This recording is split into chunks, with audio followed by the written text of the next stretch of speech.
আজকে বিজেপি সকাল থেকে একটার পর একটা কর্মসূচি, হিন্দু শহীদ দিবস পালন করলেন শুভেন্দু অধিকারী, আর ঘরছাড়াদের নিয়ে ভবানী ভবনের সামনে ডিজির জন্য দেখা করার জন্য ধর্নায় বসলেন সুকান্ত মজুমদার। দেখুন, বাড়ি লুটপাট করে আগুন ধরিয়ে দিয়েছে, পুলিশ থাকতেও আমার বাড়িতে আগুন জ্বালিয়ে দিয়েছে, পুলিশে থামতে পারেনি, আমি বাঁচতে পারছিলাম না, বিএসএফকে ডেকে এনে তারপরে বেঁচেছি আমরা। অশান্তির জেরে মুর্শিদাবাদের ঘরছাড়া পরিবারগুলির একাংশকে নিয়ে বুধবার সোজা রাজ্য পুলিশের ডিজির সঙ্গে দেখা করতে ভবানী ভবনে পৌঁছন রাজ্য বিজেপির সভাপতি সুকান্ত মজুমদার। কিন্তু ডিজির সঙ্গে দেখা না হওয়ায় রাস্তায় বসে পড়ে বিক্ষোভ দেখাতে শুরু করেন তাঁরা। এর মধ্যেই ডিসি সাউথ এসে সুকান্ত মজুমদারের সঙ্গে কথা বলার চেষ্টা করেন। ডিজির সঙ্গে দেখা করতে সন্ধ্যের পরও ভবানী ভবনের সামনে ঠায় বসে থাকেন মুর্শিদাবাদের ঘরছাড়া বাসিন্দাদের একাংশ।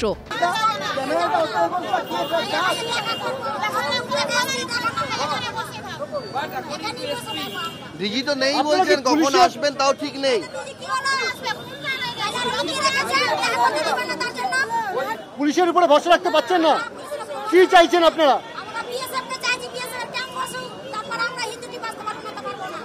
ওনারা বলেছেন ডিজি মিটিং এ ব্যস্ত। কি মিটিং আমরা জানি না, কোথায় আছেন কেউ বলতে পারছেন না। কোথাও একটা আছেন বলছে মিটিং এ আছেন। আপাতত মনে হচ্ছে উনি নিখোঁজ, পাওয়া গেলে পরে তখন উনি আসবেন। সাহেবের হয়তো আত্মমর্যাদায় লাগছে, কেন আমি ভিকটিমদের সাথে দেখা করব। অবশেষে রাজ্য পুলিশের ডিজি রাজীব কুমার ভবানী ভবনে পৌঁছানোর পর মুর্শিদাবাদের ঘরছাড়া ও বিজেপি প্রতিনিধিদের ভিতরে ঢুকতে দেওয়া হয়। ডিজিপি এসেছেন এবং তাদের সঙ্গে সাক্ষাৎ করবেন এমনটাই এসে জানালেন ডিসি সাউথ প্রিয়ব্রত রায়, এবং তারপরেই কিন্তু চারজন বিজেপির প্রতিনিধি অর্থাৎ সুকান্ত মজুমদার, তাপস রায়, অর্জুন সিং, জগন্নাথ চট্টোপাধ্যায়, সেই 10 জন আক্রান্ত পরিবারের সদস্যরা, তাদেরকে নিয়ে কিন্তু ভিতরে প্রবেশ করলেন। আমরা ডিজিপি সাহেবের সাথে সমস্ত বিষয়, আমাদের দাবি দেওয়া সহ আমরা যে আমাদের গ্রিভেন্স অর্থাৎ আমাদের যে অভিযোগ সেটা বলেছি, এবং প্রত্যেকে নিজের নিজের অভিযোগ পরে ডিজিপি সাহেব তাদের শুনেছেন। আমরা এখনো পর্যন্ত তার কাছ থেকে আশ্বস্ত হব এই ধরনের কোনো কিছু আমরা অন্ততপক্ষে পাইনি। রাবণ যদি সীতাকে নিয়ে প্রেস কনফারেন্স করে যে অপহরণ হলো কেন জবাব দাও, তাহলে ঠিক যেরকম দেখতে লাগবে বিজেপির হিন্দুদের নিয়ে প্রেস কনফারেন্স, ঘরছাড়াদের নিয়ে প্রেস কনফারেন্স অনেকটা ওরকমই দেখতে লাগছে। কারণ ভারতীয় জনতা পার্টির দৌলতে যারা ঘরছাড়া হয়েছেন তাদের প্রতি বিজেপির কান্না আসলে কুমিরের কান্না। বুধবার বিধানসভার বাইরে শুভেন্দু অধিকারীর নেতৃত্বে হিন্দু শহীদ দিবস পালন করেন বিজেপির বিধায়করা। রাস্তায় শহীদ বেদি তৈরি করে মালা দেওয়া হয়।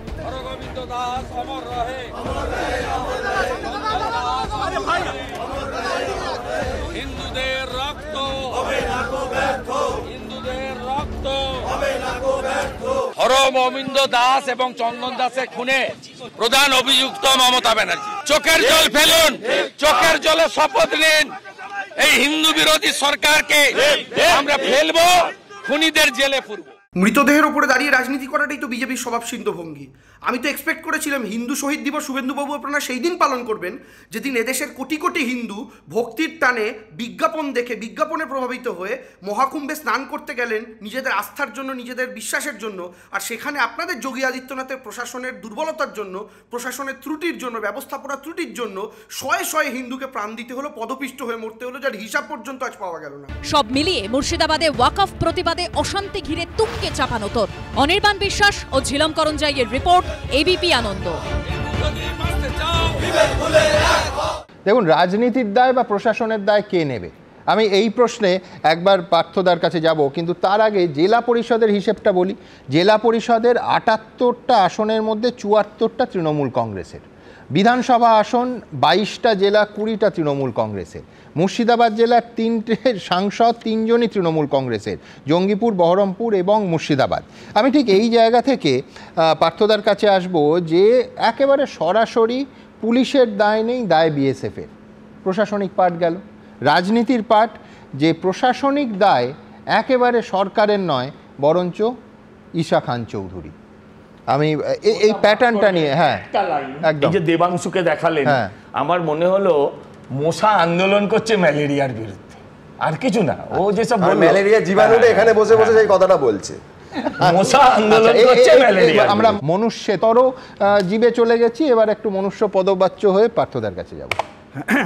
হ্যাঁ সুমন, আসলে বিশুদ্ধ রাজনীতির চর্চা চলছে মুর্শিদাবাদকে ঘিরে। আমরা দেশ জুড়েও যা দেখি যে ধর্মকে ঢাল বানিয়ে বর্ম বানিয়ে যেরকম হচ্ছে মানুষের জীবনের প্রত্যেকটা ইস্যু একটার পর একটা হারিয়ে যায়, ঠিক একই রকমভাবে আপনি যদি দেখেন এই হারানোটা এবার বিএসএফকে ঢাল বানিয়ে রাজ্যের পুলিশের ব্যর্থতা সেটাকে ঢাকার একটা চেষ্টা আজকের থেকে নতুন উদ্যমে শুরু হলো। ফলে এখানে পুলিশ একটা নির্বাচিত সরকারের অধীনে পুলিশের কাজ প্রাথমিকভাবে সেই রাজ্যের মানুষের নিরাপত্তা নিশ্চিত করা, নির্ভয় মানুষ থাকবে। তা না হয় গতকাল নববর্ষের দিন গঙ্গায় নৌকা করে মানুষ বাড়ি ছেড়ে পালিয়ে যাচ্ছে, এটা রাজ্যের ল অ্যান্ড অর্ডারের জন্য সবচেয়ে খারাপ বিজ্ঞাপন। এই বিজ্ঞাপনটা তৈরি হলো কেন? এটা হলো রাজ্যের পুলিশের নিষ্ক্রিয়তা বলতে যা বোঝায় সেটা হচ্ছে একেবারে জেনিথ, মানে একেবারে পৌঁছেছে সর্বোচ্চ জায়গায়। এই কারণে প্রশ্নটা ইম্পর্টেন্ট যে আপনি বকটুয়ে যখন দেখবেন ঘটনা ঘটেছিল, আগুন জ্বলছে, 10 জন মারা গেছিলেন, সেই সময় কোনো পুলিশ ডাকতে পারেনি কেউ, কারণ তৃণমূলের নেতার দায়িত্বে ছিল পুলিশ ডাকার। ফলে আমার প্রশ্ন আজকে যে যখন মুর্শিদাবাদে 4 দিন ধরে এই দাঙ্গার পরিস্থিতি চলছে অথচ পুলিশ ঢুকতে পারছে না, পুলিশকে ফোন করা হলে পুলিশ বলছে আমি আসছি, গাড়ি নেই, ফলে আসলে কার নির্দেশে এই পুলিশ নিষ্ক্রিয় ভূমিকা পালন করছিল? এটা পুলিশ প্রশাসন, রাজ্যের মুখ্যমন্ত্রী সকলকে দিতে হবে, কারণ এই ব্যর্থতা, পুলিশি ব্যর্থতার দায় হিসাবে এই সাধারণ মানুষগুলো আজ বাড়ি ছাড়া হয়েছে। ফলে এখানে মানে ঈশা খান চৌধুরীর নির্দেশে নয় বলছে, আমি বললাম যে ঈশা খান আমাদের রাজ্যের মাননীয় মুখ্যমন্ত্রী, আবারও বলছি, কিন্তু তার দায়িত্ব তিনি হচ্ছেন চাপানোর চেষ্টা করছেন অন্যদের উপর।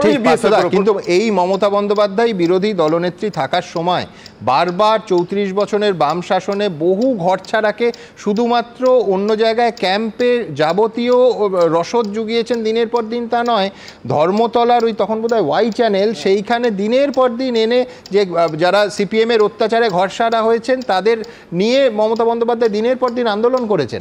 এখন তো বোঝা যাচ্ছে যে তার সেই আন্দোলন প্রকৃত ছিল না প্রতীকী ছিল ক্ষমতায় আসার জন্য। ফলে এটা খুব পরিষ্কার যে ক্ষমতায় আসার জন্য যা যা লাগে তিনি তাই করেছেন, মৃতদেহ নিয়ে রাজনীতি থেকে শুরু করে এভরিথিং, দায় চাপানোর অন্যকে। আমার কথা হচ্ছে অন্য, যে এই যে যখন মুর্শিদাবাদে এরকম একটা পরিস্থিতি সুমন তৈরি হলো, এবার এই পরিস্থিতির সুযোগ কে বা কারা নিতে চাইছে? আপনি আজকের মুখ্যমন্ত্রী যখন বলছেন যে অমিত শাহকে বোঝান প্রধানমন্ত্রীকে অ্যাড্রেস করে, অর্থাৎ প্রধানমন্ত্রী ভালো, অমিত শাহ খারাপ, কিন্তু কিছুতেই বলতে পারছে না যে সাম্প্রদায়িক রাজনীতিটা খারাপ। সেটা হচ্ছে যে আমাদের অমিত শাহ যা করে প্রমোট করেন এবং সেটা হচ্ছে যে নরেন্দ্র মোদীও করেন। এবং এই কারণের জন্য আমি বলছি যে দেখুন, সুকান্ত মজুমদার সেদিন আমার মনে আছে যে পরশুদিন সম্ভবত তিনি বলছেন যে যখন এই 26,000 চাকরি তাদেরকে নিয়ে, যারা চাকরি হারিয়েছে তাদের নিয়ে তাদের মিছিল করার কথা, মিছিল পাল্টে গেল, তখন সেই মিছিল বলছেন যে এটা এখন ভাতের মিছিল নয়, এটা জাতের মিছিল, জাতের আন্দোলন চলবে।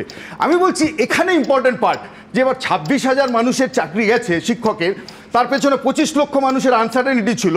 আচ্ছা, চাকরি গেছে যাদের জন্য অভিযুক্ত পার্থ চ্যাটার্জি, সুবীরেশ ভট্টাচার্য, মানিক ভট্টাচার্য, কল্যাণময় গাঙ্গুলি, যদি এইভাবে কখনো আপনি ভাবার চেষ্টা করেন এই মানুষগুলো মন্ত্রিসভার, এরা সবাই হিন্দু, এরা সবাই ব্রাহ্মণ সন্তান, আমি বলছি ইজ ইট দ্য ওয়ে? যে আপনি যদি মনে করেন যে একটা দুর্নীতির বিরুদ্ধে লড়াই, তাকে একটা ধর্মের বর্ম চড়াবেন। ফলে মুর্শিদাবাদকে নিয়েও যারা আসলে আজকে এই ধর্মের রাজনীতি করতে চাইছেন, বিশুদ্ধ ভোটের রাজনীতি, এবং এখানে বিজেপি এবং তৃণমূল হচ্ছে যে একে অন্যের পরিপূরক ভূমিকা পালন করছে, এবং কার্যত মুখ্যমন্ত্রীর এর জন্য, ইনঅ্যাকশনের জন্য আজকের বিজেপি এই সুযোগটা আমাদের রাজ্যে পাচ্ছে এই জাতের নামে রাজনীতি করার। এইটা হচ্ছে যদি আটকানো না যায়, আবারও বলছি যে অযোগ্য প্রার্থীদের সামনে রেখে অযোগ্যদের বাঁচানোর যেরকম চেষ্টা হয়, ধর্মকে সামনে রেখে ধর্মীয় বিভাজন, সাম্প্রদায়িক উত্তেজনা, এটাকে সামনে রেখে কিন্তু কাজ, শিল্প, এমপ্লয়মেন্ট সব হাওয়া হয়ে যাচ্ছে। আমাদের 26-এর ইস্যু হবে এই ধর্মীয় বিভাজনের ইস্যু, সেই মডেলটাই চলছে। আনফর্চুনেট পার্ট এটাই। ধন্যবাদ পার্থদা। আমি বলছি পার্থদা বলছেন যে সাম্প্রদায়িক রাজনীতি খারাপ, এইটা মমতা বন্দ্যোপাধ্যায় আজকে বলেননি। আজকে কিন্তু দুটো অংশে মমতা বন্দ্যোপাধ্যায় ধর্ম না দেখে, ধর্ম নির্বিশেষে এই শব্দ বলেছেন, যারা দাঙ্গা করেছে একজনকেও ছাড়বো না, কোনো দাঙ্গা সাপোর্ট করি না, যে ধর্মেরই হন না কেন, হিন্দু হন বা মুসলমান। আমি সেটা দেখাবো, কিন্তু তার আগে একবার খুব যন্ত্রণা নিয়ে যে প্রতিবেদনটা আপনাদের সামনে রাখবো আজকে, সেটা হচ্ছে ধরুন যারা প্রাণের দায়ে মুর্শিদাবাদ থেকে ওই নৌকো চড়ে, তার মধ্যে একেবারে 8.5 মাসের অন্তঃসত্ত্বা মাও রয়েছেন, তারা এসেছেন মালদাতে। বারবার সেই ছবি, তাদের কাহিনী আপনাদের দেখিয়েছি। যারা রয়ে গেলেন প্রাণ হাতে করে মুর্শিদাবাদের দাঙ্গা বিধ্বস্ত অংশে, তাদের ছবিও দেখিয়েছি। কিন্তু প্রতিদিন বলেছি যে একটা বড় অংশের মানুষ, তারা কেউ আত্মীয়তার সূত্রে বা অন্য জানাশুনো অথবা কোথায় যাবেন এটা বুঝতে না পেরে প্রতিবেশী রাজ্য ঝাড়খণ্ডে গেছেন, তাদের কাছেও পৌঁছে গেছিলাম আমরা। কি বলছেন তারা, এই প্রতিবেদনটা দেখিয়ে আবার এই যে হিংসা হয়েছে সেই প্রসঙ্গে আসবো। দেখুন কেমন আছেন ঝাড়খণ্ডে আমাদের এই রাজ্য থেকে যারা বাধ্য হয়ে ছেড়ে গেছেন, ছাড়তে বাধ্য হয়েছেন প্রাণ বাঁচাতে, তাদের কথা। ভেঙে দিয়ে স্যার, যে রাস্তা তো পুড়িয়ে দিল সব, আবার টাকা পয়সাও শেষ করে দিল। কয়েক দশক ধরে মিষ্টির দোকানে ক্যাশে বসতেন যিনি, মুর্শিদাবাদের হিংসা তাকেই আজ পথে বসিয়েছে। কেউ আবার কোনো ক্রমে পাঁচিল টপকে পালিয়ে প্রাণে বেঁচেছেন। ভিটে মাটি ছেড়ে ভিন জেলা নয়, একেবারে ভিন রাজ্যে গিয়ে আশ্রয় নিতে হয়েছে। কিচ্ছু নয় আমাদের বাড়িতে, আমি যে প্যান্টটা পরে এসেছি, জামাটা পরে আসতে পারিনি আমি ওখান থেকে। অশান্তির জেরে পড়শি রাজ্য ঝাড়খণ্ডের পাকুড় জেলায় আশ্রয় নিয়েছে মুর্শিদাবাদের একাধিক পরিবার। কেউ আশ্রয় নিয়েছেন আত্মীয়ের বাড়িতে, তো কারুর ঠাঁই হয়েছে রাস্তার ওপরে থাকা হনুমান মন্দিরে। পয়লা বৈশাখে গত 50 বছর ধরে ফজরি সাহার দোকানে তারা বিভিন্ন ধরনের মিষ্টির সামগ্রী বিক্রি করেন। এবারের পয়লা বৈশাখ একদম আলাদা, কারণ দোকান তো নয়ই, নিজের রাজ্য ছেড়ে ভিন রাজ্যে এসে থাকতে হচ্ছে তাকে। ভেঙে দিয়ে স্যার, যে রাস্তা তো পুড়িয়ে দিল সব, আবার টাকা পয়সাও শেষ করে দিল সব। আর হালকা কিচ্ছু নাই, কিচ্ছু নাই। দোকান কি অবস্থায়? দোকান সব ভাঙচুর, কিছু আলমারি ফালমারি কিচ্ছু নাই, লুট করে নিয়েছে। মা আর বউকে নিয়ে কোনো ক্রমে পালিয়ে প্রাণ বাঁচিয়েছেন জাফরাবাদের দিঘরির বাসিন্দা অসিত কুমার সাহা। প্রথমে আশ্রয় নিয়েছিলেন এক আত্মীয়ের বাড়ি, আর এখন ঠাঁই হয়েছে এই মন্দিরে। ঝাড়খণ্ডের পাকুড় জেলার নগরনবী এলাকা, সেখানে মন্দিরে বসে রয়েছে সুনীতি সাহা। তার ছেলেকে নিয়ে এখানেই বসে রয়েছেন, কারণ এখনো তাকে তাড়া করছে সেই দিনের ভয়াল স্মৃতি। যেরকম বৃষ্টি হয় সেরকম আমাদের বাড়িতে ইট পাথর ছুঁড়ে মারছে আমরাকে, এত সমস্যা, বোম চালাচ্ছে বাড়িতে। আমাদের ভিডিও আছে, আমার বাড়ি এমন করে জ্বালাচ্ছে, আমার ভিডিও আছে আমার কাছে। আমরা পাঁচির টোপকে কোনো রকমে পালিয়ে গেছি, না আমরাকে তো পুড়িয়ে মেরে ফেলে দিত। জাফরাবাদেই বাড়ি থেকে টেনে হিঁচড়ে বের করে খুন করা হয় হরগোবিন্দ দাস ও তার ছেলে চন্দনকে। তাদেরই প্রতিবেশী রিন্টু সাহা। হামলা হয়েছিল তাদের বাড়িতেও। আমার ওর মধ্যে আমার একটা কাকাতো ভাই আমার বেরিয়ে ধরেন চলে পালিয়ে এলো যে আমাদের ক্ষমা করে, আমাদের কি ভুল হয়েছে, যদি অন্যায় করে থাকি তো ক্ষমা করো। তোদের কোনো ক্ষমা নাই, এক একজনকে কাটবো। ওখানে গেলেই তো মনে হয় শেষ হয়ে যাব আমরা। কতদিন থাকবে ওখানে বিএসএফরা, কতদিন থাকবে? যাব কোথায় থাকবো এটাও তো ব্যবস্থা নেই কিছু। ক্যাম্প চাইছি আমরা, ক্যাম্প চাইছি, একটা যেন ক্যাম্প থাকে। ভিটে মাটি ছেড়ে ভিন রাজ্যে পালিয়ে যাওয়া এই পরিবারগুলোর দাবি, প্রশাসনের তরফে তাদের ফেরানোর জন্য এখনো কোনো রকম যোগাযোগ করা হয়নি। শিবাশিস মৌলিক, এবিপি আনন্দ। এই মানুষগুলোর যে প্রশ্নগুলো করছেন তার জবাব আমাদের কারুর কাছে আসে? আর জবাব দেওয়ার দায়টা যাদের, প্রশাসন, রাজনৈতিক নেতারা, নেত্রীরা, তারা কি বলছেন? আমি বলছি আজকের ইমাম মুয়াজ্জেমদের সভা, সেখান থেকে দুটো অংশ আই রিপিট, মুখ্যমন্ত্রীর কথা আমার ভালো লেগেছে। এক হচ্ছে যে দাঙ্গা যারা করেছে তাদের একজনকেও তিনি ছাড়বেন না এবং কোনো সেক্ষেত্রে ধর্ম দেখবেন না। কি বলেছেন দেখাবো। এর মধ্যে যদি কেউ মাছ ধরতে নেমে দাঙ্গায় প্ররোচনা দেন আর দাঙ্গায় উস্কানি দেন, সে যেই হোক, হিন্দু হোক, মুসলমান হোক, শিখ হোক, খ্রিস্টান হোক, আমার কাছে কিন্তু ক্ষমা পাবে না। কারণ আমি বাংলার মাটিকে রক্তাক্ত করতে দেব না, বিষাক্ত করতে দেব না। মনে রাখবেন, সবাই ভালো থাকলে তবেই আমরাও ভালো থাকবো, আপনারাও ভালো থাকবেন। যারা দাঙ্গা করেছে আমি একজনকেও ছাড়ব না। আমি কোনো দাঙ্গাকে সাপোর্ট করি না, করতে দেবই না। দেখুন, এইটা যদি সরকারের অবস্থান হয়, নিঃসন্দেহে শাসক বিরোধী কারুর কিচ্ছু বলার থাকতে পারে না। কিন্তু এইখানে প্রশ্নটা জাগে যে বিএসএফের গুলি চালানো যদি স্ক্যানারের নিচে আসে, রাজ্য পুলিশের গুলি চালানো একই রকমভাবে স্ক্যানারের নিচে আসবে না কেন? বিরোধী দলের যারা, শাসক দলের অভিযোগ যে ভয়ঙ্কর উত্তেজনা ছড়াচ্ছেন, ভয়ঙ্কর প্ররোচনা দিচ্ছেন। প্ররোচনামূলক বক্তব্য যখন শাসক দলের নেতা, মন্ত্রী, বিধায়কদের কাছ থেকে আছেন, তাদের বিরুদ্ধেও সমান ব্যবস্থা নেওয়া হবে কি? ঠিক এইখান থেকে আমি পরের আরেকটা অংশ মুখ্যমন্ত্রীর বলা আমার ভালো লেগেছে, সেটা হচ্ছে ইমাম মুয়াজ্জেমদের সমাবেশ। একেবারে স্পষ্ট সর্বধর্ম সমন্বয়ের বার্তা দিয়েছেন এবং মঞ্চের ওপর থেকে মা দুর্গা, মা সরস্বতীর কথাও বলেছেন। কি বলেছেন দেখুন। कि जय बांग्ला, जय माँ दुर्गा, जय माँ काली, जय। आप लोग तो सब भाग लेते हैं, तो अगर आपका प्रोग्राम में हम भाग लेते हैं तो असंतोष की बात क्या है? आप सऊदी अरब में जाके गला मिलाते हैं तो गलती नहीं होता है, तब नरेंद्र मोदी क्यों नरेंद्र इस्लाम क्यों नहीं होता है?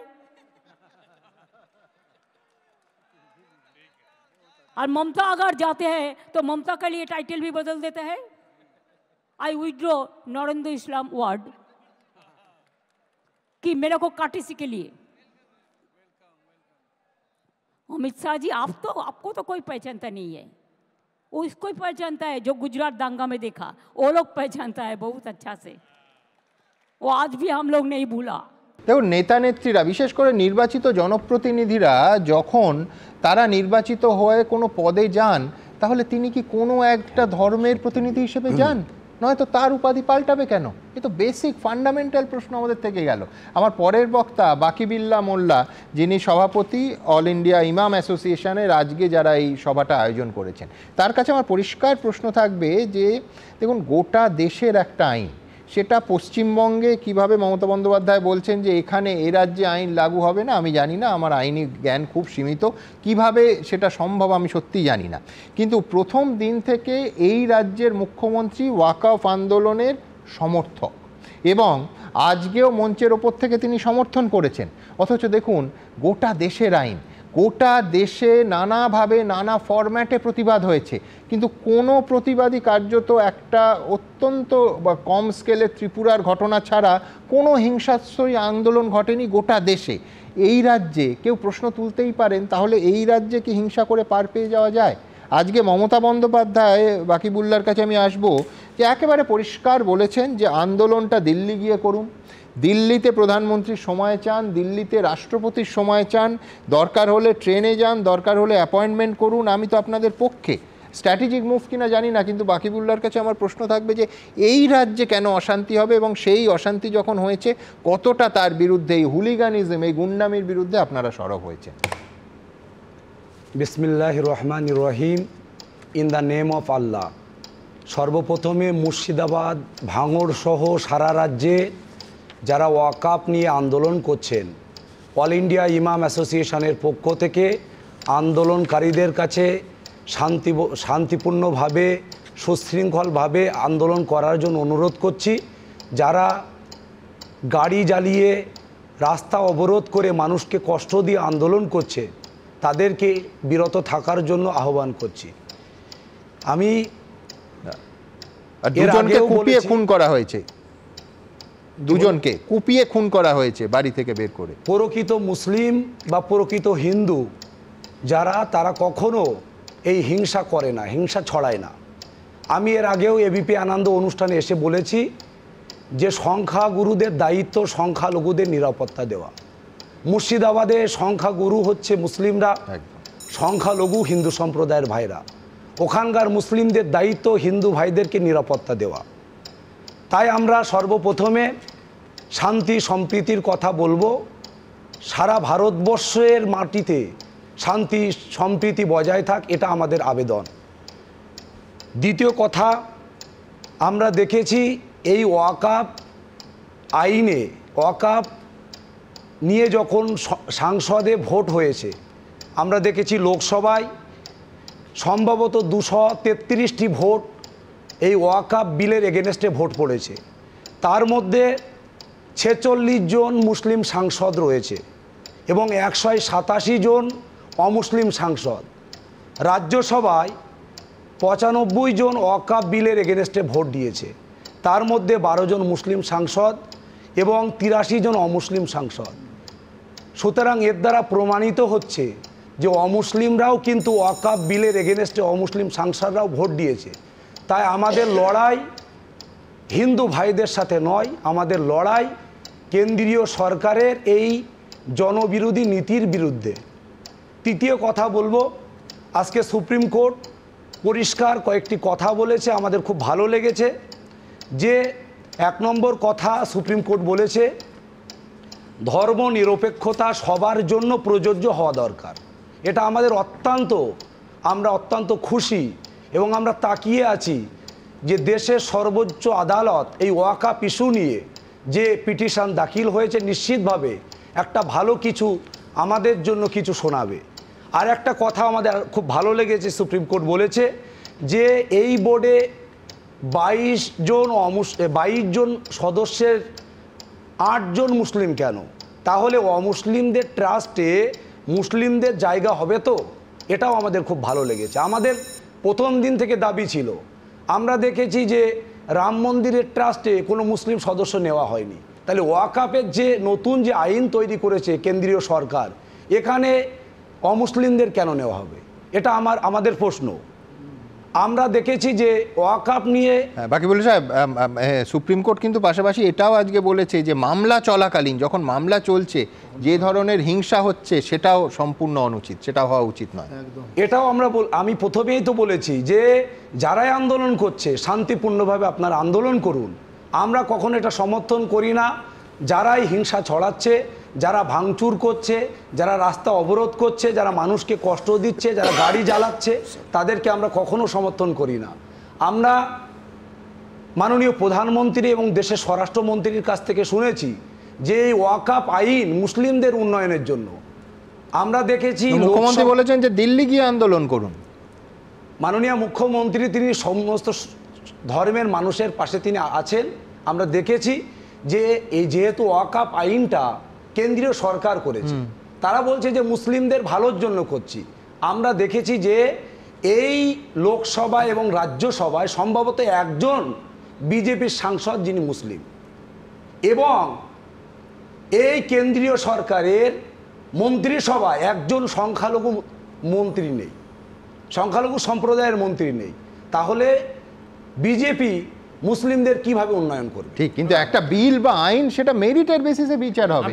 মন্ত্রিসভার ইমাম সাহেবের মতন আমারও কিন্তু একটা সংশয় ছিল যে ওয়াকাফ বোর্ডে কি করে মানে নন মুসলিমদের মানে রাখা হবে, কেন রাখা হবে? আমি বিলটার সত্যি সমালোচনা করছিলাম নরেন্দ্র মোদী, কিন্তু আমার আজকে পুরো ভ্রমটা কিন্তু চেঞ্জ করে দিল মমতা বন্দ্যোপাধ্যায়। মমতা বন্দ্যোপাধ্যায় আজকে পরিষ্কার করে বললেন, যেটা ইমাম সাহেবরা সমর্থন করলেন, যে এই ওয়াকাফ সম্পত্তি শুধু মুসলমানদের নয়, হিন্দুদেরও। অর্থাৎ হিন্দুদেরও সম্পত্তি আছে, হিন্দুরা এটা ভোগ করে। তাহলে হিন্দুরা যদি ভোগ করে, হিন্দুদের যদি সম্পত্তি দিয়ে মানে ওয়াকাফ দান করে, তাহলে তাদেরও তো 2-1 প্রতিনিধি থাকবে, মাত্র 2 জন বলছেন নন মুসলিম থাকবে। তার মানে নরেন্দ্র মোদী অন্ততপক্ষে একটাই শুধু বলবো, আমি ওয়াকাফ বিলের যেহেতু একাধিক অনুষ্ঠান করেছি, এর মেরিট ডিসমেরিটে আজকে ঢুকতে চাই না। হ্যাঁ, আমি আপনাকে বলি, উনি দেখুন, আমি সত্যি কথা খুব আন্তরিকভাবে বলছি, সিদ্দিকুল্লাহর কথা আর বাকিবুল্লাহর কথার মধ্যে দুটো ভয়েসের মধ্যে তফাৎ আছে। আপনাকে ধন্যবাদ।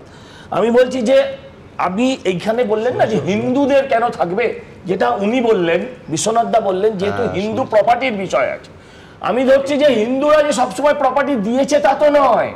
ওয়াকফ আইন অনুযায়ী ওয়াকফ কমিটি যদি হিন্দুদের প্রপার্টিটাকে ওয়াকফের প্রপার্টি বলে, সেক্ষেত্রেও তারা প্রায়োরিটি পেয়ে যাবে। তাই হিন্দু সম্পত্তিটাকে বাঁচাতে গেলেও দেখুন, সোজা একটা কথা বলি, সেটা হচ্ছে বিস্তারিত আলোচনার সুযোগ আছে, আগেও হয়েছে, ভবিষ্যতেও হবে।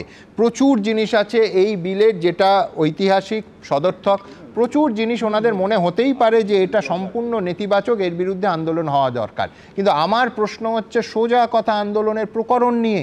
আন্দোলন মুসলিম ডমিনেটেড একাধিক স্টেটে হচ্ছে, তাহলে সেইখানে তো হিংসাটা হচ্ছে না, কারুর তো কিচ্ছু বলার নেই।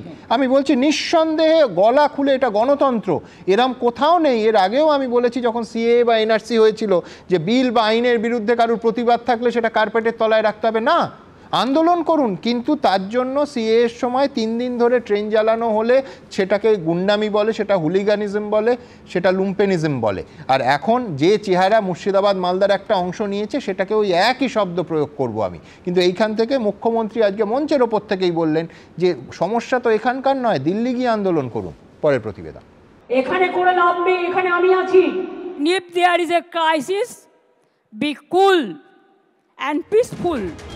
সংশোধিত ওয়াকফ আইনের বিরুদ্ধে প্রতিবাদ হিংসাত্মক হয়ে ওঠায় দীর্ঘদিন অশান্ত থেকেছে মুর্শিদাবাদের নানা প্রান্ত।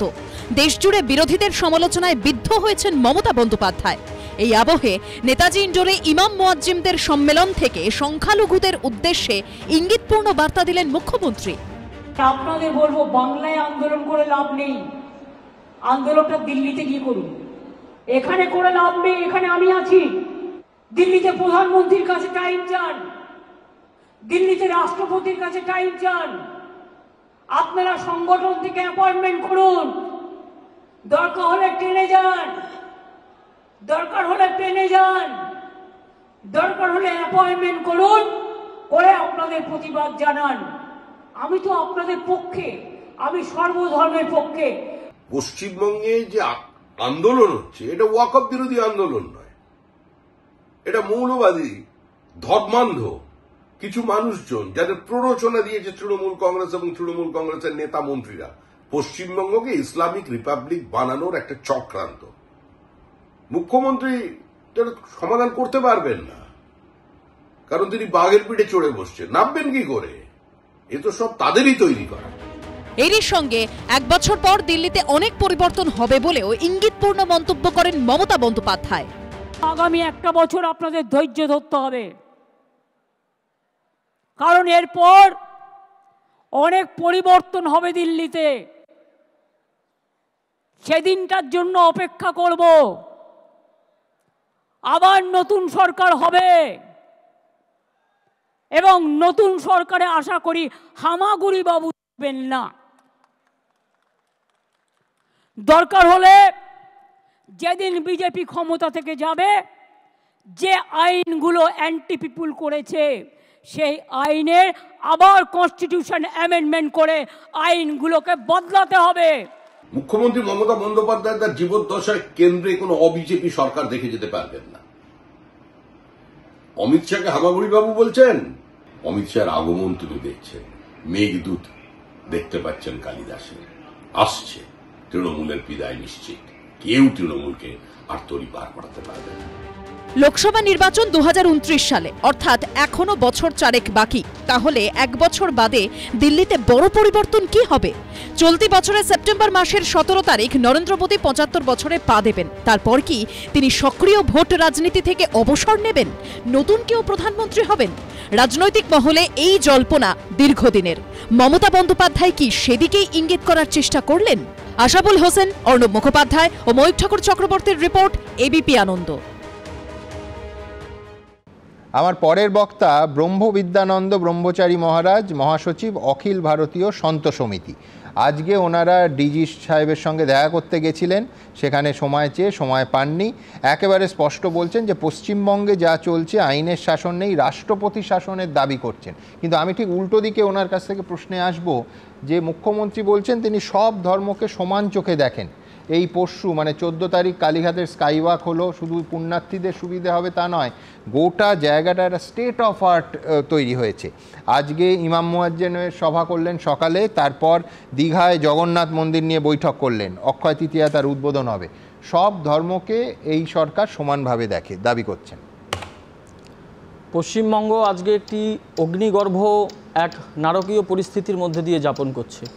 আমরা আজকে শুধু নতুন দেখছি না যে আমার হিন্দু জাতির উপর অত্যাচার হচ্ছে, আমরা পূর্বেও দেখেছি সিএএ নিয়ে ভাঙচুর, নূপুর শর্মা নিয়ে ভাঙচুর। দিনের পর দিন যেভাবে হিন্দুদের উপর অত্যাচার চলেছে এবং বর্তমানে যে হিন্দু নিধন যজ্ঞ চলছে, সেই পরিস্থিতিতে মাননীয় মুখ্যমন্ত্রী, যিনি কিনা যখন তখন বিদেশ ট্যুরে যেতে পারেন, তিনি একবারও মুর্শিদাবাদের সেই নিপীড়িত হিন্দুদের কাছে গেলেন না। আমি বলতে চাই, মাননীয় মুখ্যমন্ত্রীর যদি এত ব্যস্ততা থাকতো, তিনি গতকালকে কলকাতায় সেখানে কালীঘাটে স্কাইওয়াক উদ্বোধন করেছেন। সেই জায়গায় সেখানে তার সঙ্গে কলকাতার সেই মহানাগরিক যে কিনা প্রতি মুহূর্তে হিন্দুদেরকে অপমান করে চলেছে, তাদের বক্তব্য আমরা শুনেছি। আজ যে ইমামদের নিয়ে বৈঠক করছেন, সেই সম্প্রদায়ের মানুষরা কি বলেন? কলকাতাকে অবরোধ করে দেব, কলকাতাকে ব্লক করে দেব, পশ্চিমবঙ্গকে চলতে দেব না। আচ্ছা, আমি একটি কথা বলি, এই ধরনের কথা আমার হিন্দু সম্প্রদায়ের কোনো সাধু কি বলেছে? আজকে ওনার উচিত ছিল হিন্দু সম্প্রদায়ের প্রতিনিধিদের সঙ্গে বসা। হ্যাঁ, কিন্তু আপনি জেনারেলাইজ করছেন, একটা ধর্মের সবাই এক কথা তো বলেন না, কোনো ধর্মেই বলেন না, হিন্দু ধর্মেও বলেন না, মুসলমান ধর্মেও বলেন না, দেখুন খ্রিস্টান ধর্মেও বলেন না। সম্প্রীতির কথা বলেছি, হিন্দু ধর্মে তো আমরা কখনো বলিনি যে শুধু হিন্দু সুখী হোক। আমরা হিন্দু ধর্ম এমন একটি ধর্ম যে ধর্ম পৃথিবীর সকল প্রাণীর কল্যাণ চেয়েছে। আমরাই তো বলেছি সর্বে ভবন্তু সুখিনঃ, আমরা তো বলিনি যে শুধু আমার হিন্দু সুখী হোক। আজকের দিনে পশ্চিমবঙ্গে যেখানে মাইকে আজান হয়, আমি মুসলিম ধর্মকে ছোট করতে চাইছি না, এটা তো সম্প্রীতির ভূমি। তারা যদি মাইকে আজান করতে পারে, আরবের স্লোগান ভারতবর্ষে তারা মাইকিং করতে পারে, আমরা জয় শ্রীরাম বললে কী দোষ? আমরা জয় শ্রীরাম বললে আমাদের মার খেতে হবে কেন? আপনি দেখুন পশ্চিমবাংলা এমন একটা পরিস্থিতিতে চলে গেছে, পশ্চিমবাংলায় তো সাধুদেরও মারা হচ্ছে। আজকে আমরা ডিজি সাহেবের কাছে গেছি, আমাদের কথা শোনা হয়নি, বলছে আমার কাছে সময় নেই। তোমরা যদি ইমামের সাথে মিটিং করতে পারো, আমাদের সন্ন্যাসীদের সাথে বসবার জন্য তোমার কাছে কেন সময় নেই? এটা তো একটা বিচারের বিষয়। শুধুমাত্র একটি সম্প্রদায়কে তুষ্টিকরণ করা, একটি সম্প্রদায়ের মদতপুষ্ট হয়ে থাকা, এটা তো একটি স্বতন্ত্র ভারতের একটি স্বাধীন ভারতের প্রশাসন বলে আমি মনে করি না। এটা এক প্রকার তালেবান শাসন চলছে, যেখানে মানুষের কোনো রাষ্ট্রপতি শাসনের দাবি করছেন আপনারা? অবশ্যই রাষ্ট্রপতি শাসন, তার কারণ প্রশাসন সম্পূর্ণরূপে মুখদ্রষ্টা হয়ে কাজ করছে। এবং প্রশাসন যে কিছু করতে পারছে না তা নয়, প্রশাসন কিছু করতে চাইছে না। এবং আপনারা দেখেছেন একটি বাস থেকে যখন ধ্বজা খোলা হয়েছে, সেই জায়গায় আমি হিন্দু মুসলিমে যাচ্ছি না, আপনি বলুন স্বতন্ত্র ভারতে কলকাতার রাস্তায় এরকমভাবে বাস অবরোধ করে একটা সাধারণ দরিদ্র ড্রাইভারকে এরকম জবরদস্তি করে তাকে মজবুর করা যায় যে তুমি এই পতাকাটা খোলো? আমি সেখানে মুসলিম পতাকাও তো থাকতে পারতো। আজকে যদি হিন্দুরা মুসলিম ধর্মের কোনো পতাকা নিয়ে এরকম ছিনিমিনি করার চেষ্টা করতো, তাহলে কি তার বিচার হতো না? বা মুসলিম সম্প্রদায়ের ভাইরা তারা কি এর প্রতিবাদ করতেন না? আমরা তো স্বতন্ত্র ভারতে বাস করছি, আমরা তো পরাধীনতার শৃঙ্খলে নেই। আমি যদি বলি 1946 সালের দাঙ্গা, আমি নোয়াখালীর দাঙ্গার কথা যদি বলি, ডিরেক্ট অ্যাকশনদের কথা বলি, সেই সময় তো এখানে মুসলিম শাসন ছিল, অহিন্দু শাসন ছিল। তাহলে আজকের দিনে এখানে কার শাসন চলছে? যে শাসনে দাঙ্গার কথা উঠলে যে 2002 গুজরাটের দাঙ্গার কথা বলতে পারে। হ্যাঁ, আমি একবার বাকিবুল্লাহর কাছে যাব, ওনার বক্তব্যের প্রেক্ষিতে আপনার কাছে যান। আমি অত্যন্ত সম্মান রেখে বলছি ওনাকে, উনি যে কথাটা বলছেন যে দাঙ্গা যেমন পশ্চিমবঙ্গে বিভিন্ন জায়গায় হয়েছে, সারা ভারতবর্ষে বিশেষ করে তিনি চেপে যাচ্ছেন যে গুজরাটের দাঙ্গা, যে গুজরাটের দাঙ্গা সেটাও তো দাঙ্গা, হযরতবাল কো গিয়া সব জায়গায় সেটাও তো দাঙ্গা। 22 বছর আগে গুজরাট দাঙ্গা মনে আছে, আমি আপনাকে বলি 22 বছর আগে ক্ষমতায় আসার পরে গুজরাট দাঙ্গা মনে আছে, সবচেয়ে বেশি অত্যাচারিত হয়েছে। আমি দায়িত্ব নিয়ে বলছি, আপনারা 2014 সালে ক্ষমতায় আসার পরে সারা ভারতবর্ষের সংখ্যালঘুরা সবচেয়ে বেশি অত্যাচারিত হয়েছে। আমি দায়িত্ব নিয়ে বলছি, আমি আপনাকে স্বাধীনতার পরে আপনি অনেক বলেছেন, আপনারা আমার কথা বলে নিন। 2014 সালে ক্ষমতায় আসার পরে সবচেয়ে বেশি সংখ্যালঘুরা অত্যাচারিত হয়েছে। দায়িত্ব নিয়ে বলছি, আমি দায়িত্ব নিয়ে বলছি, আমাকে এক লাইন বলতে দিন। আমি বলছি 2002 সালের ঘটনা এনাদের সবার মনে আছে। আমি বলছি ভারতবর্ষে একটাই দাঙ্গা হয়েছে, সেটা হচ্ছে গুজরাটের দাঙ্গা, আর বাকি দাঙ্গা হয়নি। মার খেয়েছে,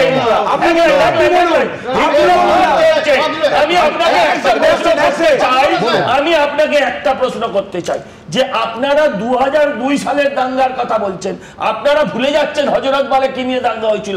আপনি এখন এই সব কথায় আমরা না গিয়ে আজকে পশ্চিমবঙ্গের কথা নিয়ে কেন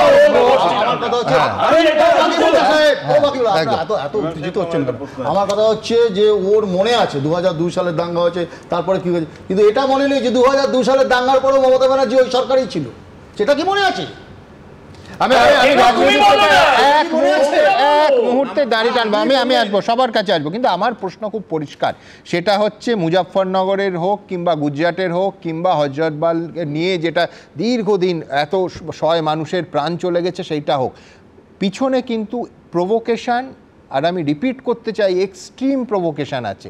আমি বলছি যে কই রাজনৈতিক দল যারা আজকে এই 2025-এ একেবারে একটা সাম্প্রদায়িক সম্প্রীতির বাংলা চাইছেন, তারা প্রভোকেশনের নিন্দা কোথায় করছেন? আমি পরিষ্কার আপনাদের সামনে এখানে রাখবো, ধুলিয়ানের তৃণমূল পুরপ্রধান মোহাম্মদ ইনজামুল ইসলাম, তিনি ধুলিয়ানের সভায়, মনে রাখতে হবে এটা কিন্তু ওয়াকফ আইনের প্রতিবাদ তখন শুরু হয়েছে, এই যে নৃশংস ঘটনাগুলো, হিংসাশ্রয়ী ঘটনাগুলো ঘটতে শুরু হয়নি, তখন তিনি এলানে জাং করছেন, মানে যুদ্ধ ঘোষণা করছেন, বলছেন আঘাত দিও না, আমাদের যত তাতাবেন তত তাতবো। যদি নির্বাচিত জনপ্রতিনিধিরা, তিনি যে স্তরেরই হন, সাংসদ হতে পারেন, পুরসভা হতে পারেন, মধ্যবর্তী বিধানসভার হতে পারেন, তারা যদি ইন্ধন দেন, তারা যদি কোট আনকোট তাতান, তাহলে সাধারণ মানুষ কোথায় যাবেন? এলানে জং মানে যুদ্ধের ঘোষণা, এটা নির্বাচিত জনপ্রতিনিধি প্রকাশ্যে বলতে পারেন? আমি ছোটবেলায় একটা ফিল্ম দেখেছিলাম, সে ফিল্মের নাম হলো এলানি জং। এলানি জং আজকে থেকে আমাদেরকে এলানি জঙ্গের ধর্মেন্দ্র হয়ে যেতে হবে, মোদির বিরুদ্ধে দেখিয়ে দিতে হবে হাওয়া কা রুখ বদল সকতা হ্যায়। আমাদেরকে আঘাত দিও না, আমাদেরকে যত তাতাবেন আমরা তত তাকবো। একবারও এটা ভাববেন না যে সংখ্যালঘু সম্প্রদায়ের একজন মানুষ এইটা বলছেন, যারা সংখ্যাগুরু তারা অন্য কোনো কথা বলছেন। আমি বলছি বারবার, গত সপ্তাহে থেকে এই সপ্তাহে যে কটা অনুষ্ঠান করেছি আমি বলেছি যে রাজ্যের একটা অংশ হয় অশান্ত হয়েছে বা সদ্য শান্ত হয়েছে, বহু জায়গায় এখনও উত্তেজনা। আমার কোনো বক্তা যেন এরম কোনো শব্দ উচ্চারণ না করেন যেটা আগুন ছড়ায়। আমাদের কাজ কিন্তু আগুন লাগানো নয়, আগুন নেভানো। আমি এইখান থেকে ডায়মন্ড হারবারের সাংসদ, আমি বলছি না সমস্ত স্তরের সবাইকে অত্যন্ত দায়িত্বপূর্ণ হতে হবে। মথুরাপুরের তৃণমূল সাংসদ বাপি হালদার ওয়াকফ সম্পত্তি নিয়ে তিনি যা ভাষায় বলেছেন সেটাও কি কোথাও প্ররোচনা দিচ্ছে না, হিংসায় কোনো স্ফুলিঙ্গ দিচ্ছে না? দেখুন তো। ওয়াকফ সম্পত্তি কারোর বাপের সম্পত্তি নয়, ওয়াকফ সম্পত্তি একটা সম্প্রদায়ের সম্পত্তি। সেই সম্প্রদায়ের সম্পত্তির দিকে যদি কেউ চোখ তুলে তাকায় তার চোখ যেমন উগড়ে নেবেন, হাত তেমন ভেঙে দেবেন, একথা নিশ্চিতভাবে আপনাদেরকে দায়িত্ব দিয়ে বলতে পারি। শুধু একজন জুনিয়র প্রথমবারের সাংসদ নন, যিনি আমি বারবার বলি যে সম্ভবত 6 দশক ধরে রাজনীতি করছেন, তৃণমূল কংগ্রেসের সিনিয়র মোস্ট সৌগত রায়, যিনি এই বিষয়ে যখন বলছেন তিনি বলতেই পারেন যে তিনি সম্পূর্ণভাবে পুলিশের সমর্থন করেছেন, তাদের পাশে দাঁড়িয়েছেন। কারুর কোনো বক্তব্য নেই, কোনো বিরোধী দল তার বক্তব্য যুক্তি দিয়ে কাউন্টার করতেই পারেন। কিন্তু তিনি যখন দাঙ্গার ঘটনাকে, হিংসার ঘটনাকে স্বতঃস্ফূর্ত জনরোষ বলেন বা আবেগের স্বতঃস্ফূর্ত বহিঃপ্রকাশ বলেন, আমরা শিউরে উঠি। তার কারণ দয়া করে একে আবেগের স্বতঃস্ফূর্ত বহিঃপ্রকাশ বলা যায় না। তার কারণ হচ্ছে এতে নিরীহ মানুষকে কুপিয়ে কুপিয়ে মারা হয়েছে, বুলেটে মানুষ আহত এবং নিহত হয়েছেন। তাকে স্বতঃস্ফূর্ত আবেগের স্বতঃস্ফূর্ত বহিঃপ্রকাশ বলা যায়? চিরকাল গত 20 বছর ধরে এই চ্যানেলে আমরা বলে এসেছি, দয়া করে হিংসার ঘটনাকে স্বতঃস্ফূর্ত জনরোষ বলবেন না। তার কারণ আজকে বিরোধী কালকে শাসক হবেন, আজকের শাসক কালকে হয়তো বিরোধী হবেন। সাধারণ মানুষের ওপর এই স্বতঃস্ফূর্ত জনরোষ বলে যুগে যুগে যে অত্যাচার চাপিয়ে দেওয়া হয়েছে তার হিসেব কে দেবে? কি বলেছেন সৌগত রায়, ভালো লাগেনি আমাদের। দেখুন, আমি পুলিশকে পুরো ঘটনার জন্য দোষ দিতে পারবো না। আমি বলবো যে ঘটনা ঘটেছে তো আবেগের স্বতঃস্ফূর্ত বহিঃপ্রকাশ, এটার জন্য পুলিশ কি করবে? ঘটনা ঘটার পর পুলিশ অ্যাকশন নিয়েছে, কোথাও একটু দেরি হয়েছে, কোথাও। আই রিপিট, পুলিশকে সমর্থন সৌগত রায় শাসক দলের সাংসদ করতেই পারেন, কিন্তু আবেগের স্বতঃস্ফূর্ত বহিঃপ্রকাশ আবেগের স্বতঃস্ফূর্ত আপনি অনেকগুলো প্রতিক্রিয়া দেখালেন। আচ্ছা, অর্জুন সিং ইউপি বিহার ঝাড়খণ্ড থেকে লোক ঢুকিয়ে ঠান্ডা করে দেবো, ভয়ঙ্কর একই রকম সেগুলো দেখালেন না। আচ্ছা, বাকি ছেড়ে দিন, সব ছেড়ে দিন। একটু আগে সাধু মহারাজ মনে হচ্ছে যেন 1930-এর দশক ফিরে এসছে, যে সাধুদের বেশে তখন হিন্দু মহাসভা, এখন আরএসএস তাদেরকে পাঠিয়েছেন উত্তেজিত করতে, উস্কানি দিতে। তখন ইসলামী শাসন, ইসলামী শাসন প্রভিন্সিয়াল গভর্নমেন্ট ছিল। আপনি বলেন নুপুর শর্মা বিজেপি নেত্রী, কে সাসপেন্ড করেছে? নুপুর শর্মাকে কে সাসপেন্ড করেছে? কেন করেছে? এখনো কি ফেরত নিয়েছে? আপনি বিজেপির বিরুদ্ধে বলুন, পারবেন বলতে, পারবেন বলতে। আপনারা সংস্কৃতিকে অপমান করছেন, এটা বাংলাদেশ। আমি অনিমানের সাথে একটা জায়গায় একমত ভাই, মানে বাংলায় আগুন জ্বললো, বাংলায় এত বড় আন্দোলন হলো। আমি বলছি কোথায় বলেছেন, কোন চ্যানেলে, নুপুর শর্মা কে, এটা খুঁজে বের করতে আমাদের 24 ঘন্টা লেগেছিল। তার হিংসার রেস যদি আসে, আমি অনির্বাণের সঙ্গে একমত যে সেটা পরিকল্পিত হিংসা, একদম তার 6 দিন পরে পরিকল্পিত হিংসা, নো ডাউট অ্যাবাউট ইট। আমি একমত এখানে। আজকে যোগী আদিত্যনাথের কালকের মন্তব্যের রিয়াকশন দিয়েছেন মমতা বন্দ্যোপাধ্যায়, কি বলেছেন এটাও 2 উইন্ডো করে পাশাপাশি দেখাবো। आप देख रहे होंगे बंगाल जल रहा है, वहां की मुख्यमंत्री चुप है, दंगाइयों को शांति दूत कहती है। अरे लातों के भूत बातों से कहां मानने वाले हैं? लेकिन सेकुलरिज्म के नाम पर इन लोगों ने दंगाइयों को दंगा करने की पूरी छूट दे रखी है। पूरा मुर्शिदाबाद पिछले 1 सप्ताह से चल रहा है, सरकार मौन है। बहनों और भाइयों, इस प्रकार की अराजकता पे लगाम लगनी चाहिए। जोगी बड़ो बड़ो बात कर रहा है, सबसे बड़ा भोगी है। महाकुंभ में कितना लोगों का मौत हुआ, कितना लोगों ने इंजर्ड हुआ, बड़ा बड़ा बात करते हो। कितने एनकाउंटर में मेरा मारा, एक भी में रैली किसी को नहीं करने देते, एक भी मिছিল नहीं करने देते, लोगों को डर दिखा के रख दिया। लोगों ने एक रैली भी नहीं कर सकता है। अरे बांग्लाয় तो फ्रीडम আছে, সিপিএম র্যালি করে, সিপিআই করে, আলট্রালেফরাও কখনো কখনো করে, এসইউসিও করে, কংগ্রেসও করে, আর বিজেপি তো পারমিশনের প্রয়োজন নেই। নকল লোকেদের পারমিশন আসল জায়গা থেকে চলে আসে। আমি কি বলছি বুঝতে পারছেন, ইশারাই কাফি। একজন ওদের এমপি বললেন যে ওয়াকফের সম্পত্তির দিকে তাকালে তার চোখ তুলে নেব। তো ববি হাকিমের চোখটা তুলে দিন না। ইতিমধ্যে প্রকাশিত হয়েছে ববি হাকিমের মার্বেলের দোকানটা ওয়াকফের সম্পত্তি, এবং আরো অনেক নেতা প্রকাশিত হয়েছে। জানি না, তুমি সব প্রমাণ বললে ভালো হয়। আমি আপনাকে বলছি আবেগের বই প্রকাশ, এমন আবেগের বই প্রকাশ হলো যে বাপ ছেলে দুজনকে কুপিয়ে মেরে দেওয়া হলো। আমার প্রশ্ন হচ্ছে, এই বাবা ছেলে কিন্তু রাজনৈতিকভাবে তারা কিন্তু সাম্প্রদায়িকতার বিরুদ্ধে ছিলেন। সেখানে আজকে সেলিম সাহেব কি বললেন, ওরা গন্ডগোলের মধ্যে পড়ে গিয়ে মার খেয়েছে।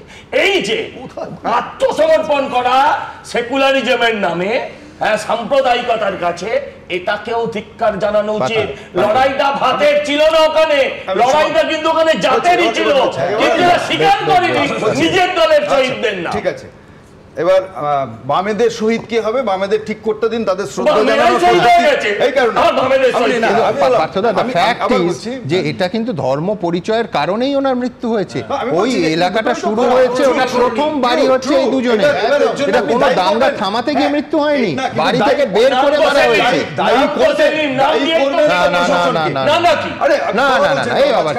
আশ্চর্য, আপনার কথা বলার সময় তাহলে আমার রোজ বলতে হয়। বলবেন, হ্যাঁ, তার এই অভ্যাসটা তো রপ্ত করেননি স্টুডিও। তো আমার প্রশ্নটা হচ্ছে এই যে এই দুজন যারা ওখানে খুন হলেন, যাদের হিন্দু বলা হচ্ছে রিলিজিয়াস আইডেন্টিটিতে, তারা খুন হয়েছেন এই নৈরাজ্যের, তারা এই নৈরাজ্যে খুন হয়েছেন, কিন্তু বামেরা হচ্ছে ধর্ম পরিচয়ের কারণেই খুন হয়েছেন। এইটাকে স্বীকার করতে অসুবিধা কোথায়? এবার বলছি সেটা ঠেকানোর কাজ ছিল, সেই ঠেকানোর কাজ ছিল হচ্ছে রাজ্যের প্রশাসনের।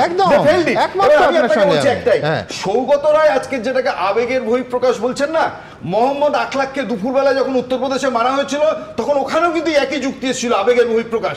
আমি বলছি যে এই পথে যদি এগোন, আপনি বারবার বলছেন যে একটা আমি সাম্প্রদায়িক আবহ তৈরি হচ্ছে রাজ্যে। আমি এই কারণে বলছি, আমাকে জাস্ট 10 সেকেন্ড সময় দিন, যে হুমায়ুন কবির যখন বলতে পারেন যে গত কয়েক মাস ধরে বলে যাচ্ছেন যে হিন্দুদের মেরে আমি ভাগীরথীর জলে ডুবিয়ে দেবো, সেই সময় পুলিশ দাঁড়িয়ে কোনো অ্যাকশন নেই। সেকেন্ড, সেই সময় যখন এটা হয়েছে, তারপরে হচ্ছে শুভেন্দু অধিকারী যখন বলছেন কলকাতার বুকে মুসলিম বিধায়কদের চ্যাংদোলা করে জলে ফেলে দেবো, পুলিশ তখন নীরব থাকে। এই আবহাওয়াটা যখন সজল এটা স্বীকার করছে যে হুমায়ুন কবিরের এই ফেজের বক্তব্য কিন্তু মোর রেসপন্সিবল, দায়িত্ব জ্ঞানের সম্পন্ন বলে মনে হয়েছে। বাল্মীকি হয়েছে না কি হয়েছেন আমি জানি না, কিন্তু এইখান থেকে যেহেতু এই হরগোবিন্দ দাস এবং চন্দন দাসের পরিবার কুপিয়ে যাদের খুন করা হয়েছে, আজকে নিহতদের 3 জনের পরিবারকেই মমতা বন্দ্যোপাধ্যায় 10 লক্ষ টাকার আর্থিক সাহায্য ঘোষণা করেছেন মঞ্চের ওপর থেকে। একেবারে স্পষ্ট, হরগোবিন্দ দাস এবং চন্দন দাস বাবা এবং ছেলের পরিবার ওই শামসারগঞ্জের জাফরাবাদে তারাও জানিয়ে দিয়েছেন সরকারের কোনো টাকা তারা নেবেন না। পাশাপাশি আরেকটি পরিবার যেখানে ওই ছোট্ট ছেলেটি 16 বছরের কিশোর ইজাজ সে মারা গেছে, তারা আর্থিক সাহায্য নেবে কিনা এখনও পারিবারিকভাবে সিদ্ধান্ত নেওয়া হয়নি। পরের প্রতিবেদন। তাদের প্রত্যেককে আমাদের সরকার 10 লাখ টাকা করে পরিবারকে সাহায্য করবে। আমার ভাই বাবাকে কেটে দিল, তো কি করবো আমরা? আমাকে ফিরিয়ে এনে দেবে মুখ্যমন্ত্রী? অশান্তি চলাকালীন মুর্শিদাবাদের শামশেরগঞ্জের জাফরাবাদে বাড়ি থেকে টেনে বের করে কুপিয়ে থেঁতলে খুন করা হয় 70 বছরের হরগোবিন্দ দাস ও তাঁর 40 বছরের ছেলে চন্দন দাসকে। এর পাশাপাশি গুলিবিদ্ধ হয়ে মৃত্যু হয় সুতির বাসিন্দা বছর 21-এর যুবক ইজাজ আহমেদের। এই প্রেক্ষাপটে বুধবার নেতাজি ইন্ডোরে ইমাম মুয়াজ্জেমদের সভা থেকে নিহত পরিবারগুলিকে 10 লক্ষ টাকা করে অর্থ সাহায্যের ঘোষণা করেন মুখ্যমন্ত্রী, যা পত্রপাঠ খারিজ করে দিয়েছে শামশেরগঞ্জের জাফরাবাদে নিহতদের পরিবার। আমি বলবো, যারা মারা গিয়েছে আমি কোনো সম্প্রদায় হিসেবে দেখি না, মানুষ হিসেবে দেখি, তাদের প্রত্যেককে আমাদের সরকার 10 লাখ টাকা করে পরিবারকে সাহায্য করবে। না, কেন? তার শাস্তি চাই যে এই কাজ করেছে আমার স্বামীকে শ্বশুর। দাস পরিবারের অভিযোগ, হামলার সময় পুলিশকে বারবার খবর দেওয়া সত্ত্বেও কেউ বাঁচাতে আসেনি। ঘটনা ঘটে যাওয়ার প্রায় 4 ঘন্টা পর পুলিশ পৌঁছয়। এখন সেই পরিবারের জন্যই মুখ্যমন্ত্রীর আর্থিক সাহায্যের ঘোষণা করায় ক্ষোভে ফুঁসছে তারা। আমার ভাই বাবাকে কেটে দিল তো কি করবো আমরা, আমাকে ফিরিয়ে এনে দেবে মুখ্যমন্ত্রী? দেবে দেবে না তো, টাকা দিয়ে মুখটাকে মেরে রেখে দিল। নিহত ইজাজ আহমেদের পরিবার আগে অভিযোগ জানিয়েছে পুলিশের গুলিতেই ইজাজের মৃত্যু হয়েছে। মুখ্যমন্ত্রীর আর্থিক সাহায্যের ঘোষণার পর তারা বলছে কে গুলি চালালো তার তদন্ত হওয়া উচিত। কিছু বলিনি বা টাকা নিব বা নিব না, এখন টাকা মুখ্যমন্ত্রী ঘোষণা করেছে, তারপর ফিউচারে দেখা যাবে কি হবে। মুখ্যমন্ত্রীর কাছে আপিল করতে চাই, যেহেতু মেয়েটার বয়সও সেরকম না, 19 বছর বয়স, আর তার 1.5 বছরের একটা মেয়ে আছে। তার ফিউচারের জন্য কোনো যদি একটা কাজের ব্যবস্থা করে দেয় তাহলে বাচ্চাটার ভবিষ্যৎ একটা সিকিউর হবে। আমাদেরকে আশ্বস্ত করেছে যে যেই গুলি বা যারা গুলি করেছে সেটা আপনাদেরকে পাবলিশ করা হবে থ্রু আফটার ইনভেস্টিগেশন। বুধবার কেন্দ্রকে দোষতে গিয়ে বারবার মুখ্যমন্ত্রীর মুখে উঠে আসে বাংলাদেশের প্রসঙ্গ। আমি এখনো চ্যালেঞ্জ করে বলছি গভর্নমেন্ট অফ ইন্ডিয়া, আপনি why you are so hurried? আপনি বাংলাদেশের পরিস্থিতি জানেন না? Bengal is the border of Bangladesh, Nepal, Bhutan, Sri Lanka. আপনি ইউনুসের সাথে গোপন মিটিং করুন, চুক্তি করুন, দেশের ভালো হলে খুশি হব। কিন্তু আপনার প্ল্যানটা কি? আপনাদের প্ল্যানিংটা কি? কোন এজেন্সির মাধ্যমে ওখান থেকে লোক নিয়ে এসে দাঙ্গা করা? আর যদি বাংলাদেশ থেকে আসে তাহলে কেন্দ্র এবং রাজ্য সরকার কি কোঅর্ডিনেট করছে? সীমানা দেখার দায়িত্ব রাজ্য পুলিশের এবং তার সঙ্গে বিএসএফের যৌথভাবে ম্যানেজমেন্ট, বর্ডার ম্যানেজমেন্ট কমিটি আছে, তারা কি করছিল? ঘুমাচ্ছে। এদিন নেতাজি ইন্ডোরের সভা থেকে নিহতদের জন্য আর্থিক সাহায্য ঘোষণা করলেও অশান্তির জেরে রাতারাতি যাঁদের ভিটে মাটি ছেড়ে এক কাপড়ে নদী পেরিয়ে মালদা কিংবা ভিন রাজ্যে যেতে হয়েছে তাদের সম্পর্কে এদিন কোনো কথা বলতে শোনা যায়নি মুখ্যমন্ত্রীকে। আশাফুল হোসেন, আবির দত্ত ও শিবাশিস মৌলিকের রিপোর্ট, এবিপি আনন্দ। ব্রিগেডিয়ার দাস, অন্তত এই ব্যাপারে সুপ্রিম কোর্ট এবং হাইকোর্ট, আমি আলোচনার পরবর্তী পর্যায়ে আসব, যে তারা কগনিজেন্স নিয়েছেন এবং অন্তত আদালতের এখতিয়ারের মধ্যে বিষয়টা ঢুকেছে। দেখা যাক এই মানুষগুলো আর কোনো সুরাহা পান কিনা। দেখুন, এই মানুষগুলোর সুরাহাটা একটা টেম্পোরারি মেজার, যে ইন্ডিভিজুয়ালস এরা কোলাটারাল ড্যামেজ বলতে পারেন এটা, বাট সুরাহা এরকমভাবে হবে না। যেটা আমার একটা মানে এই যে সিনটা, এটা যদি উল্টো হতে হয়, যদি ইউপিতে হয়, কারণ যেহেতু আমি পার্টি পলিটিক্স করি না, আমার কোনো দায়িত্ব নেই, তো সেই লোকটাকেও আমি নিন্দা করছি, ও যে ওখান থেকে উস্কাচ্ছে তাকেও নিন্দা করছি। হ্যাঁ, কিন্তু আমার কোথাও একটা মনে হচ্ছে একটা শর্টফল রয়ে যাচ্ছে, যে সেন্ট্রাল গভর্নমেন্টের ফোর্সকে এরকম বললে তাদের একসময় ধৈর্যচ্যুতি ঘটবে, তখন তারা কিন্তু পলিটিক্যাল হেডসদেরকে আদালতে ঘষতে নিয়ে যাবে, সেটা খুব একটা সুখকর অনুভূতি হবে না। এবং আরো মারাত্মক একটা সম্ভাবনা আছে যে ভবিষ্যতে রাজ্য সাহায্য চাইলো এইভাবে ঘোষণা করে ঝাঁপিয়ে পড়বে, যেতে চাইবে না, ঝাঁপিয়ে পড়বে না। আর তাদের নিরপেক্ষতা নিয়ে যদি হয় তাহলে তাদের সম্বন্ধে প্রপার প্রমাণ দিতে হবে, কারণ সত্যিকারের 1% অনেক সময় ভুল কাজ আমাদের জওয়ানরা করে এবং আমরা সাজা দিই, এবং সেই সাজা অতি দ্রুততার সাথে হয়। কিন্তু সেটা থেকে আরেকটা সেন্সিটিভ ব্যাপার, যে কখনো যদি উল্টো হয়ে যায়, দেখুন সব সময় কেউ পাওয়ারে থাকে না, সব সময় কেউ থাকে না, কেউ থাকতে পারবে না। যদি আপনারা চান হতে পারে না। বিজেপি আপনারা যদি মনে করেন সারা 100 বছর, একজন বললেন একটু আগে যে ভারত শাসন করবে, হবে না। আবার পশ্চিমবঙ্গেও সেটা হবে না, ইচ্ছে থাকলেও হবে না। যদি পাল্টে যায় সিচুয়েশন, তাহলে কি এটাই এখন সার্টিফাইড প্রসেস, যে যেখানে যে সংখ্যা বেশি থাকবে অন্য পক্ষ তাহলে নৌকা করে পালাতে হবে? তাহলে তো ত্রাহি মর্চ যাবে। আমরা কোন দেশে আছি এখন? এইখানে আমি আহ্বান জানাচ্ছি যে আপনারা সবাই এগিয়ে আসুন। হ্যাঁ, যেটা আপনি বললেন যে ওইটাতে আমরা যেটা বলছি, যে প্রত্যেকটা আন্দোলনে, যেটা উনি বললেন যে এতগুলো অন্য ধর্মের মানুষও ওর বিরুদ্ধে ভোট দিয়েছে, কিন্তু কোথাও পশ্চিমবঙ্গের রাজনীতিতে একটা দেশ গড়বার একটা টেন্ডেন্সি আছে, যেটা আপনারা মানে আমি তো মানে আপনাদের থেকে অনেক কিছু শিখি। আপনি একটা বলুন, যখন আইন আছে তার বিরুদ্ধে আপনি সুপ্রিম কোর্টে যেতে পারেন, একদম ঠিক, এবং সুপ্রিম কোর্ট হ্যাঁও বলতে পারে, নাও বলতে পারে, এখন অবধি কেউ জানে না। কিন্তু যদি সুপ্রিম কোর্ট না বলে, তাহলে কি আমরা দাঙ্গা করবো, বাস জ্বালাবো? দ্বিতীয় কথা, একজন যদি, আমি বলছি, কালকে আমাদের মুখ্যমন্ত্রী ধরুন ভারতের প্রধানমন্ত্রী হলেন এবং তার পার্টির লোকেরা সবাই বসে আছেন, 1 মিনিট, হ্যাঁ, তারা বসে একটা নিয়ম বানালো, যে কোনো একটা নিয়ম বানালো, যে ওয়াকফ বোর্ডের ফেভারে কোনো নিয়ম বানালো বা অন্য একটা কোনো, সেই নিয়মটা পাস হয়ে গেল পার্লামেন্টে, সুপ্রিম কোর্টে তাদের সিলমোহর দিয়ে দিল। তারপরে কোনো রাজ্যের প্রধানমন্ত্রী অন্য একটা বলতে পারে যে আমি এটা মানবো না? মানে এটা কিরকম হচ্ছে? ল অফ দ্য ল্যান্ড বলে তো এটা কথা। মানে সুমনদা, যতক্ষণ পর্যন্ত কোর্ট না বলবে ততক্ষণ পর্যন্ত কিন্তু কোনো রাজ্যের মুখ্যমন্ত্রী বা কোনো মানে পদাধিকারী, মানে সাংবিধানিক পদে আছেন যিনি, তিনি এটার বিরোধিতা করতে পারেন না। এবং আপনার মনে থাকতে পারে মমতা বন্দ্যোপাধ্যায় এমন কথাও বলেছিলেন যে সিএ পাস করেছে তো কার্যকারী করে দেখো আমার রাজ্যে, কিন্তু বিজেপি কিন্তু কার্যকারী করেছে। মানে মমতা বন্দ্যোপাধ্যায় কিন্তু সিএ আটকাতে পারেনি শেষ পর্যন্ত, তার মতন করে শেষ করতে মানে ফলে শেষ পর্যন্ত কিন্তু সিএ কার্যকারী হয়েছে, সংখ্যায় কম হলেও 100-150 লোক তো করেছে, মানে এটা তো ইমপ্লিমেন্ট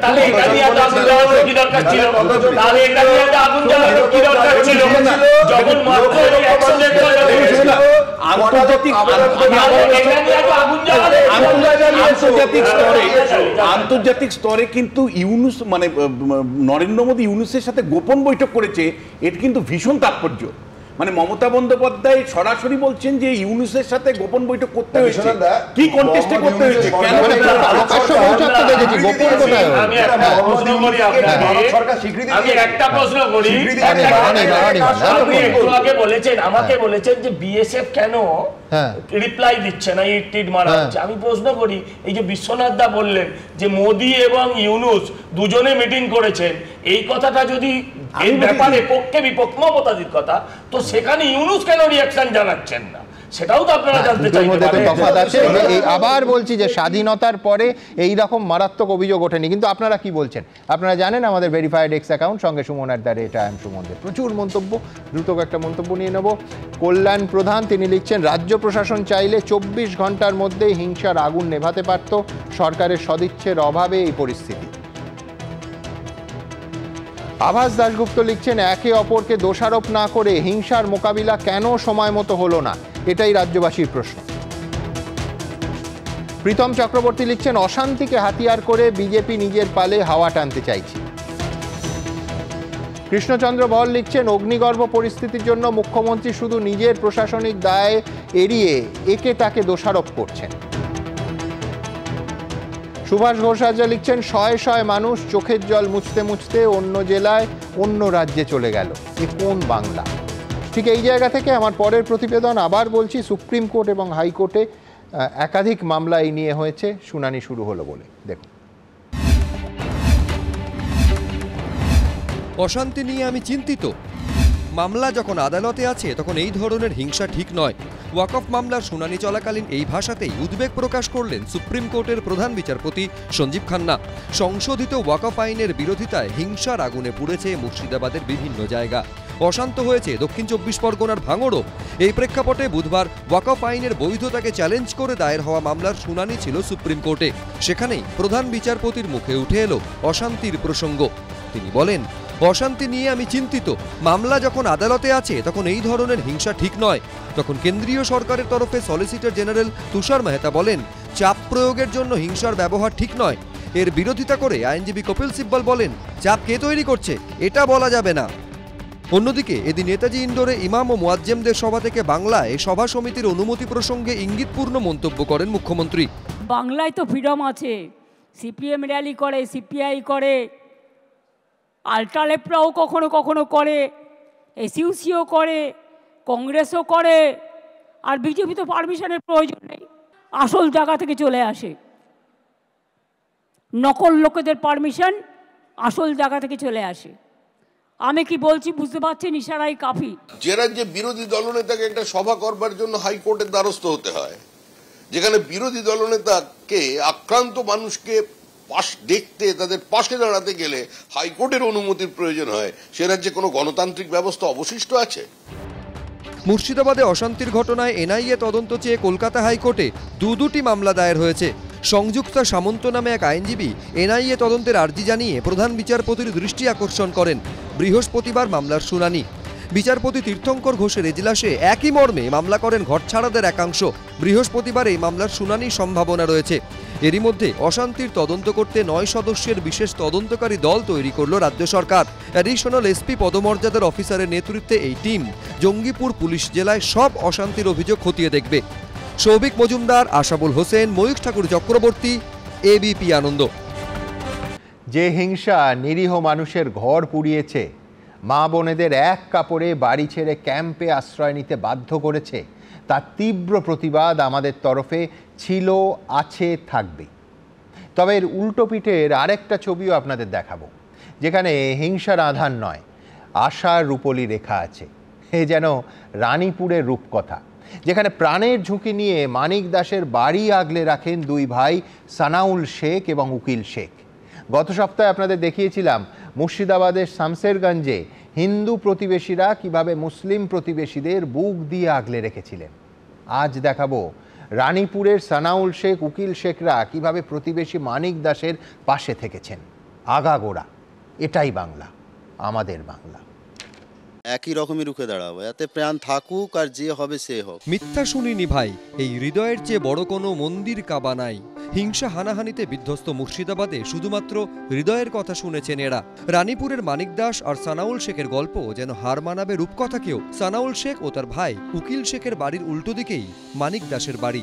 শুক্রবার সংশোধিত ওয়াকফ আইনের প্রতিবাদে অশান্তির আগুনে যখন পুড়ছে মুর্শিদাবাদ, তার আঁচ এসে পড়ে মানিকের দুয়ারে। কিন্তু সেই আঁচ মানিকের চৌকাঠ পেরোতে দেননি সানাউল উকিলরা, কারণ হিন্দু মুসলিম ভেবে তো তারা কখনোই একসঙ্গে থাকেননি। তাদের পরিচয়, তারা প্রতিবেশী। তাই আগাগোড়া প্রাণ দিয়ে বন্ধু মানিকের পাশে থেকেছেন সানাউলরা। রানীপুরের এই গল্প সানাউল এবং মানিকের গল্প।